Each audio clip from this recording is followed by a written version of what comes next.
वर्तताग्रे भूतस्य जातपतिरेकासि सदाधार पृथिवीं व्यामुदे मां कस्मै देवाय हविषा विधेम।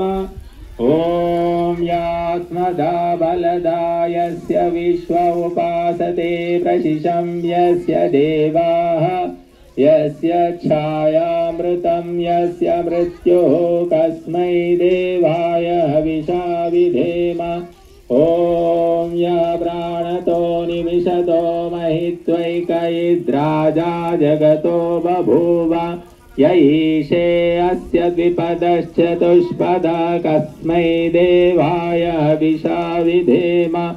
ॐ येन द्यौरुग्रा पृथिवी च दृढा येन स्वस्तभितं येन नाकः यो अन्तरिक्षे रजसो विमानः कस्मै देवाय हविषा विधेम।